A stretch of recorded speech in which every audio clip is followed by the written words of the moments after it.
نيمسلون اتمنجستين ناي حزب درجة من نابرو خعبز قبرو فتنة يلن اتمنجستين ناي حزب صبق زقوما زي كونه بعلو اتمنجست خم علامة يتوسيدو أبزوان زمزل إيرترا زيجاتات نتمنجستي أم زنبرو إذا ما زيجاتات أبتمرتي مويان كألتن كم زي نطفو كم بيزنس كجمرو سدرابيت كم سروتو كم زي كولي زجبر يبلمو تماتيوس نمنجستي إيرتران أكايدو أنكتنتني فتن نزح لولو قديفنا حنتي كلا الحطلة إيرترا قدا إثيوبيا ملكتانيو اندابلكا انتاي دا قدا إيرترا تملكي تكحجي ولا زربا هو قعم كله أميرهم زي كله دبلوماتيهم من إثيوبيا حمبر جلو إثيوم لازلو بزعما منجستنا نأكايدانا بعلنا لنا يوت ميتيوس نعاقا يقول منجستها أي ملكتكم مني كرم دقايق إيرترا وشتاو قدات إثيوبيا إيدات أطلا إلى تكسس سنحت ملحس ميتيوس ني إيرتران منجستان كمزي أم كمزي كالنيو كمز باخ وبر اللوم كتبل موغوتو انتايو إيرترا بزن الحنا نبلو زلنا أنت تخيد مسقوربا بتا تصبق مخونتن تصبق مسوقومتن يزبل زلو ودت إميتيوس هتسانات معيدوما نبقدل كتعطو زدليا إيرترا بروسبيريتي بارتي نتازم محادرا زولا هاقر نحمسه كالوت كما يكونو خمزلوهم كمعد كفتن هاي انتادو يكونن حدا أقباب نعخا مسعوتا كايخا نخال إساب كمزقباري الكاخت معد تفتن نرأس خاب قد تقبير كام موساسينكا بأنصارو نوشت الناتلاكا نخال إساب بغمي كاب قد كوت كم زغل كتمهر كتفتن قنا عيكونن مسحب رايكا يخون زغل اتوم زي سمعو خاز نبورو دبلوماسيات جزام سكدو كرتميلوم سيقو مخالو تميتيوس أبزنا إجرا مجدنا نقبلات بروسبيريتي بارتي حنت فيديو قابزوكم يا وتدر مريوش ماكينة يتايال ماشينوش يتايالو ይሄ እንግዲህ በአንድ ቀን ወይ በአንድ ወር ወይ በአንድ አመት ይሆን አይደለም በየአመቱ ሲጎርፍ የነበረ ነው በወቅቱ የነበሩ መሪዎቻችን ይሄን ትሬንድ ሊያውቁ ይገባ ነበር ለማይቀር ሀቅ ለማይቆም ትግል إزرايكم مايكروفون حيزو أبكن متنا بسمرات خميرن زلو أزعانو مخاين وتعدرات إثيوبيا خوينو ززارب زلو سب إثيوبياوي نبسمرا مسمته نابوتاتون أعواتون كما يكم زلهانا يوم تردي ونيرو شعبيا نمذكر تايلو نزحات أوين أما أكل أسمرا خمير ولو لك عشتو هاريمو دما إزي إثيوبياون كالوتكم زعم السولو سبات مسرايو كبيد حزن تعساني يسمعم زهلو قبوتاتو من أحواتو من نذكروا نابز نذكر عوام مرحتهم كروجم يوعلو إزرايكمون كم سبوا أبتوان تحماغي تسمعون نخيد الجميع تعساس من نيرو حج جنت جمتلو بحر إيرترا بحيل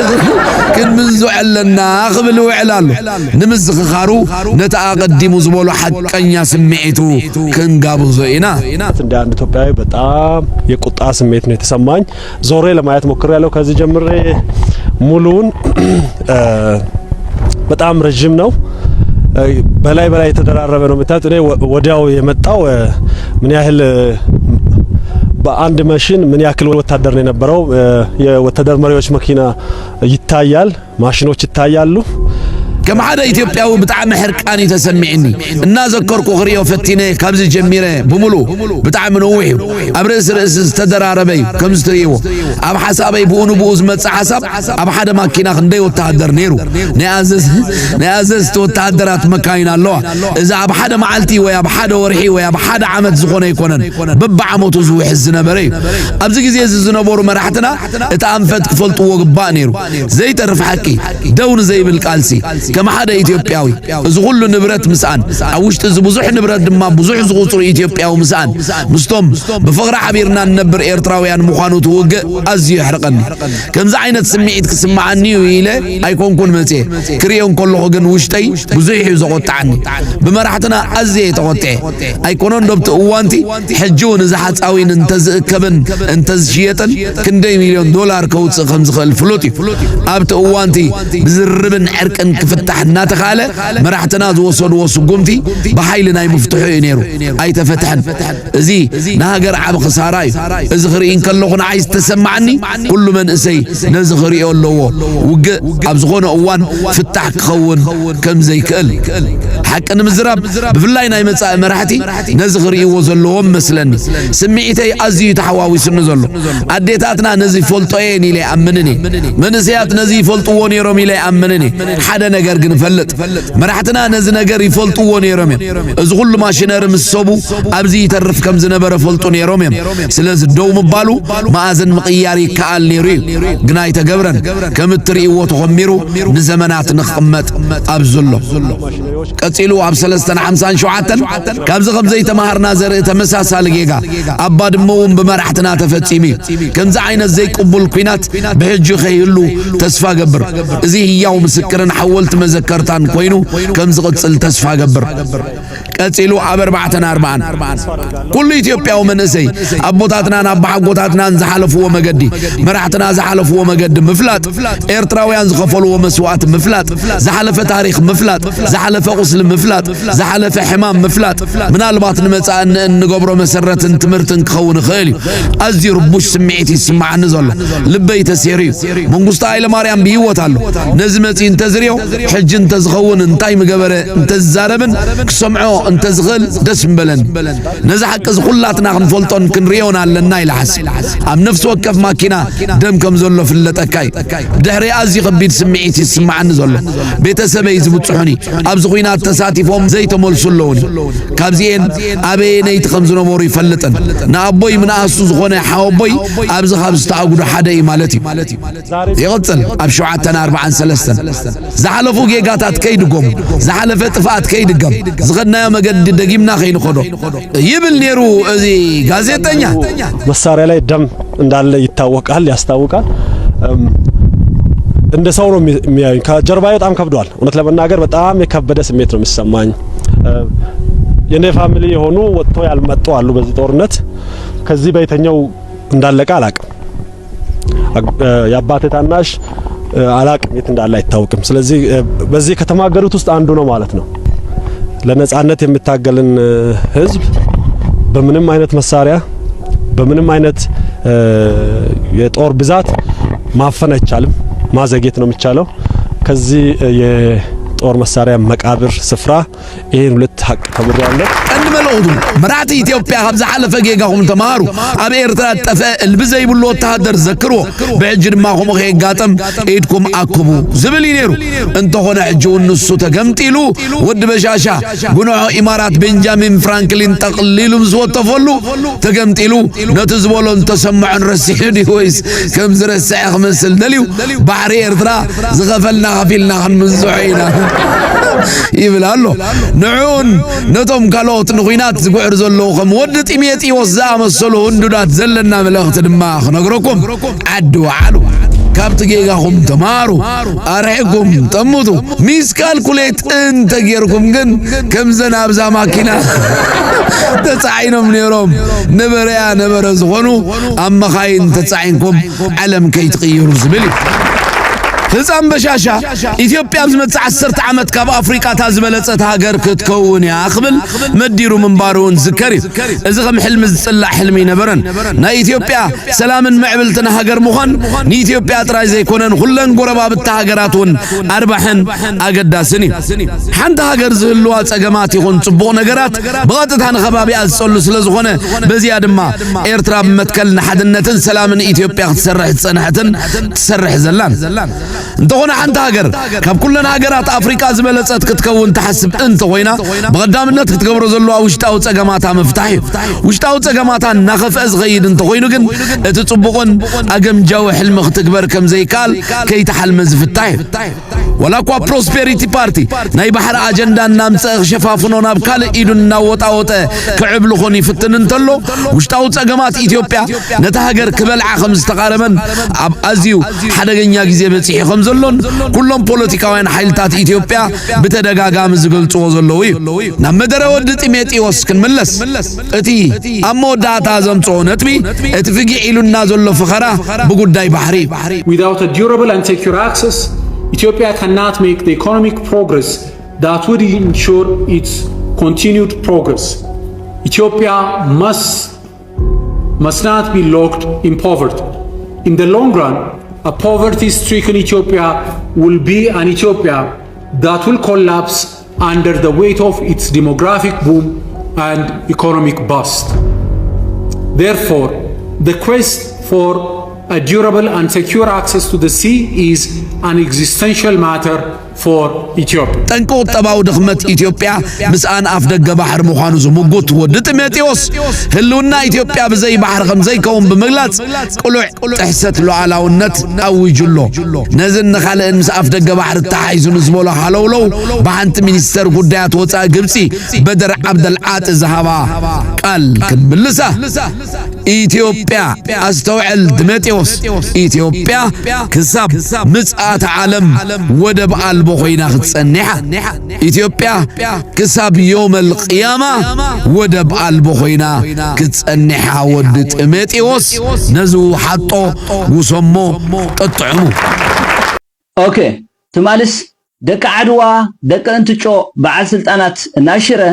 ጸረ መዕወኒ ሓሽሽ ዝብል ዋዕላ ወይ ድማ ኣኼባ ኣካይዶም ነይሮም ኣብዛ ኣኼባ ዝድማ ሽረ ዓዲ ጀጋኑ መጫወቲ መዕወኒ ሓሽሽ ክትከውን የብላን እንዳበሉ ክዛረቡ ውዒዶም ብጣዕሚ ገሪምኒ ህዝቢ ሽረ ክትፈልጦ ዘለካ ልዕሊ ደቂ ዓድዋ መዕወኒ መደንዘዚ ሓደገኛ ቀታሊ መርዛም ሓሽሽ ኣብ ዓለም የለን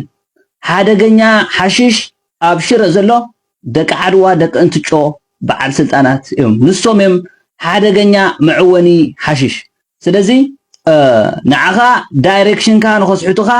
እዮም ዋዕላ ጸረ መደንዘዚ ሓሽሽ ዝብሉኻ ዘለዉ ልዕሊኦም መደንዘዚ ሓሽሽ የለን ንኣብነት ኣብ ዓድዋ ክልተ ፋብሪካ ናይ ሓደ ናይ እምነበረድ ሳባ እምነበረድ ፋብሪካ ካልኣይ አልመዳ ጨርቃ ጨርቅ ፋብሪካ እዚአን ክልቲአን ፋብሪካ እምነበረድ ዝወስዶ ካብ ሽረይ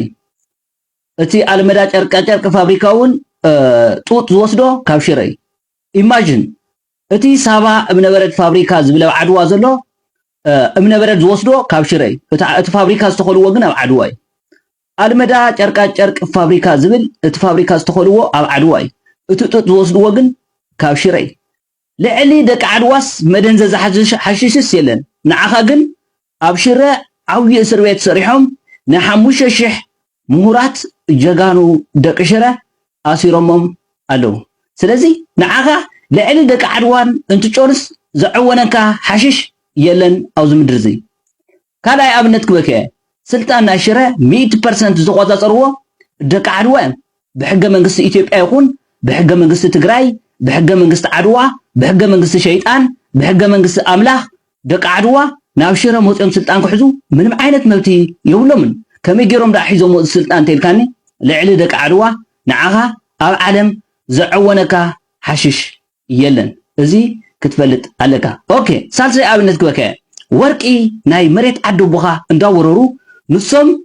ملتي بيلينر كوينوم السغاقن دخا مناطي كونكا دقها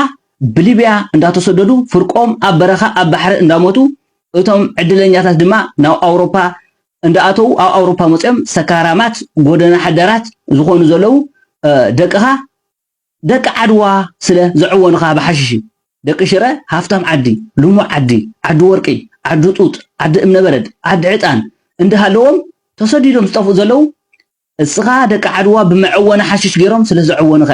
ዓድዋ ዝበሃል ሓሽሽ ሂቦምኻ ስለ ዝዓወንካ ኢኻ ስለዚ ፀረ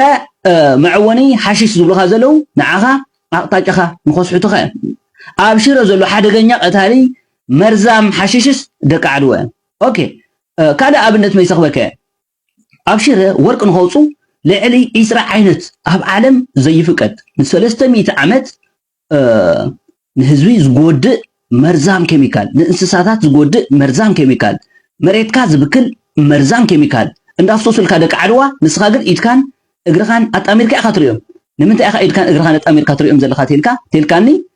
ደቂ ዓድዋ ዓድዋ ዝበሃል መርዛም ሓሽሽ መደንዘዚ ስለዚ ሃውኻዮም ደንዚዝካ ዘለኻ ስለዚ ልዕሊ ደቂ ዓድዋ ኣብ ሽረ ሓሽሽ የለን ንደቅኻ ይቆትልዎም ይጭፍጭፍዎም ይኣስርዎም ይሰድድዎም ኣለው እስኻ ግን ሲልካ ኢኻ ትርኢ ንምንታይ ደቂ ዓድዋ ዝበሃል ሓሽሽ ስለ ዘብልዑኻ ኣደንዚዞም ኻዮም ን40 ዓመት ዝኣክል ሕጂ እውን ክትስወድ የብልካ ልዕሊ ደቂ ዓድዋ ሓሽሽ የለን ልዕሊ ደቂ ዓድዋ ቀታሊ ሓራዲ ሓሽሽ የለን ልዕሊ ደቂ ዓድዋ ወራሪ ሓሽሽ የለን ደቂ ዓድዋ የጥፍኡኻ እዮም ዘለው 44 ነጥቢ ኣብ ሽረ ዘለው ብምሉኦም ወረርቲ ቀተልቲ ሓረቲ ደቂ ዓድዋ እዮም ንምንታይ ኣነ ደቂ ካልእ ዓዲ ኮሎ ሽረ ብጣዕሚ ሃፍታማት ደቂ ካልእ ዓዲ ኣለው ንምንታይ ዘይልዕሎም ሰሪሖም እዮም ሃፍታማት ኮይኖም ወሪሮም ኣይኮኑን ከም ደቂ ዓድዋ ሃፍታማት ኮይኖም ስለዚ ልዕሊ ደቂ ዓድዋ ኣብ ሽረ ሓሽሽ የለን ታርጌትካ ልዕሊ ዝገረ መድህን ዮሃንስ ዝበሃል መሬትካ ዝወረካ ዘሎ ደቂ ኣንስትዮ ደቅኻ ዝደፍር ዘሎ ደቅኻ ዝቀትል ዝኣስር ዝጨዊ ዘሎ ገብረ መድህን ዮሃንስ ዝበሃል ከንቲባ ናሽረ ልዕሊኡ መዕወነ ሓሽሽ የለን ልዕሊ እቲ ምክትል ከንቲባ ተፈሪ ዝበሃል ቀታሊ ሓራዲ ደፋሪ ልዕሊኡ ሓሽሽ የለን ልዕሊ እቲ ቤት ፍርዲ ፕሬዚደንት ገብረ መድህን ብርሃነ ዝበሃል ቀታሊ ሓራዲ ልዕሊኡ ሓሽሽ የለን ናብዚኦም ትኩረትካ ክትገብረለካ ቴንክ ዩ ሶ ማች ስለሰማዕኹምኒ አይ ላቭ ዩ